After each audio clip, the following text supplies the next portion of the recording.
Makassar. Saya ke Pak Irwan.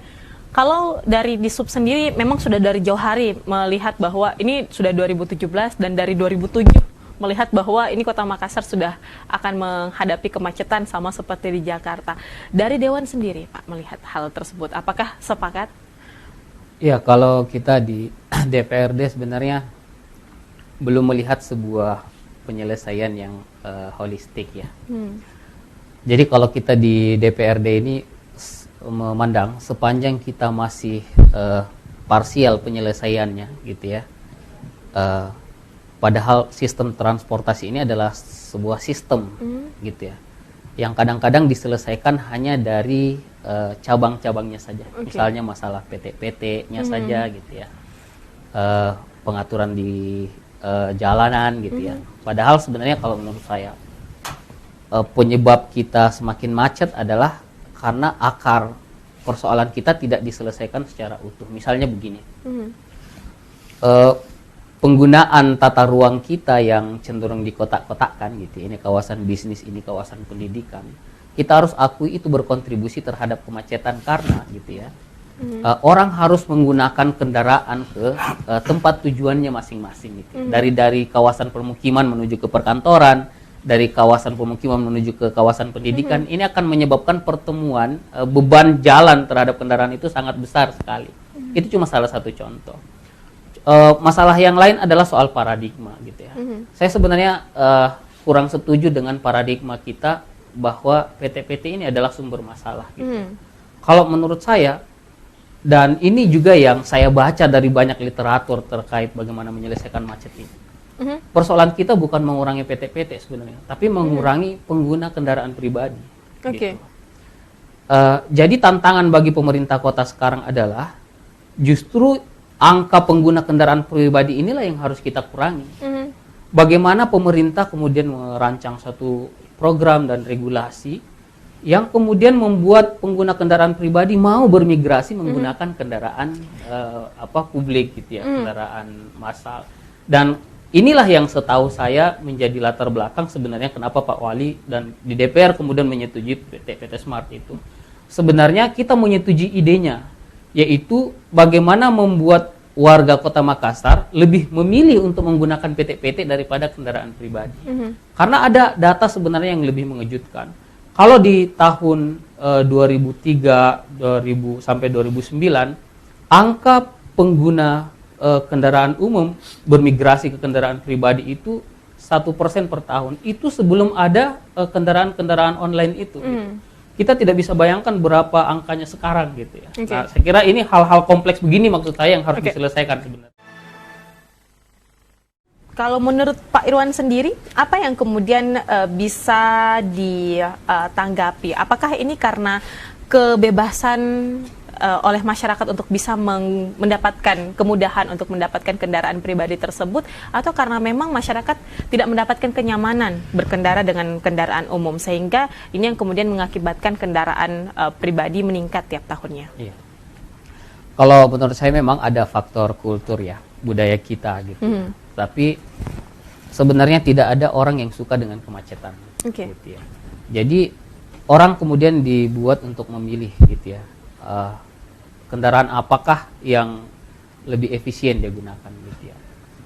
Jadi sepanjang pemerintah belum mampu menyiapkan moda transportasi umum yang nyaman, aman, kemudian terjangkau, kemudian terkoneksi dengan semua destinasi yang diinginkan oleh warga gitu ya.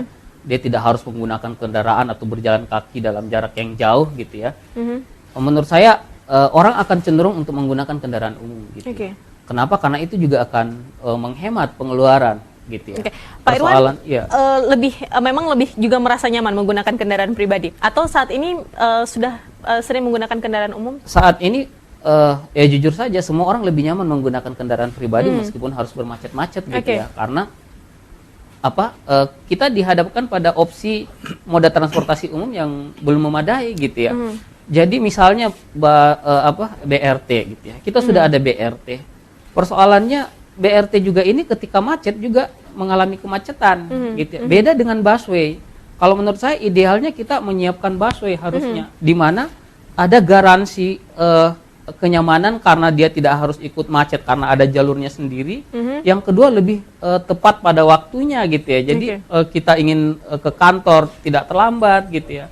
Tapi kemudian persoalan muncul, sudahkah ini terkoneksi gitu ya? Apakah masyarakat mudah mengaksesnya gitu ya? Haltenya di mana gitu? Dekat dengan permukiman atau tidak gitu? Jamnya kapan berangkat dan sebagainya? Gitu. Kepastian waktu seperti itu tantangannya. Dan ini menurut saya PR pemerintah kota. Baik. Saya ke Pak Irwan, mendengar tanggapan dari Dishub sendiri dan juga dari Organda. Kalau Pak Irwan sendiri tadi mengatakan juga bahwa PT-PT dikurangi bukan salah satu hal yang bisa mengurangi kemacetan di Kota Makassar. Nah, dengan adanya PT-PT Smart seperti ini, ide yang kemudian disampaikan oleh dari pemerintah seperti itu, Pak Irwan. Kalau saya itu sebuah perkembangan yang bagus ya. Kalau antara Organda dengan pemerintah sudah menemukan satu kesepakatan gitu ya. Bahkan kalau saya harusnya kita mendorong pemerintah lebih berani lagi gitu ya. Jadi bebankan saja nanti gitu ya pembayaran untuk PT-PT ini kepada pemerintah gitu ya. Nanti masyarakat yang membayar melalui one day one ticket itu gitu ya. Sebagaimana ada di negara-negara maju juga seperti itu gitu ya. Supaya ini ada kepastian investasi juga bagi para pihak Organda Pak gitu. Jadi mereka juga pasti pembayarannya gitu. Nah, tapi kalau menurut saya tidak bisa berhenti di situ. Pemerintah juga sebagai regulator harus mengeluarkan regulasi supaya pengguna kendaraan pribadi ini bisa bermigrasi Pak gitu. Jadi di negara-negara maju banyak kemudian beban-beban biaya yang diberikan kepada pengendara kendaraan pribadi. Makanya di Eropa misalnya, di Jepang, mungkin mobil murah, tapi berapa banyak orang yang menggunakan mobil gitu ya. Lebih memilih untuk menggunakan kereta cepat, busway, monorail gitu. Kalau kita di sini nanti PT-PT Smart gitu. Nah, makanya dibuatlah regulasi. Sebenarnya di Singapura misalnya dengan menggunakan ERP yang ditiru oleh Jakarta. Kemudian di London juga menggunakan stiker yang kemudian di-charge ketika melewati kawasan itu. Itu akan membuat orang berpikir untuk lebih nyaman kayaknya kita berpindah gitu ya. Karena kalau tidak, kalau ternyata dalam hitungan-hitungannya orang tetap lebih murah menggunakan kendaraan pribadi, ini bukan cuma persoalan kemacetan gitu. Ini juga persoalan ekonomi gitu ya.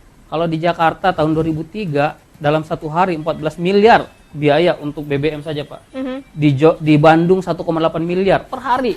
Di Jogja 1 miliar. Saya tidak tahu kalau di Makassar betapa besarnya beban masyarakat ekonomi kita gitu ya, hanya untuk ngurusin masalah transportasi ini. Nah, kalau pemerintah mau mengambil alih seperti itu gitu ya, ini menurut saya seperti itulah kota dunia seharusnya gitu. Nah, ini bagaimana nih Pak Irwan melihat dari kondisi terminal saat ini yang kemudian dianggap bahkan tidak layak untuk memberikan kenyamanan bagi para masyarakat yang kemudian mengambil angkutan di terminal itu sendiri.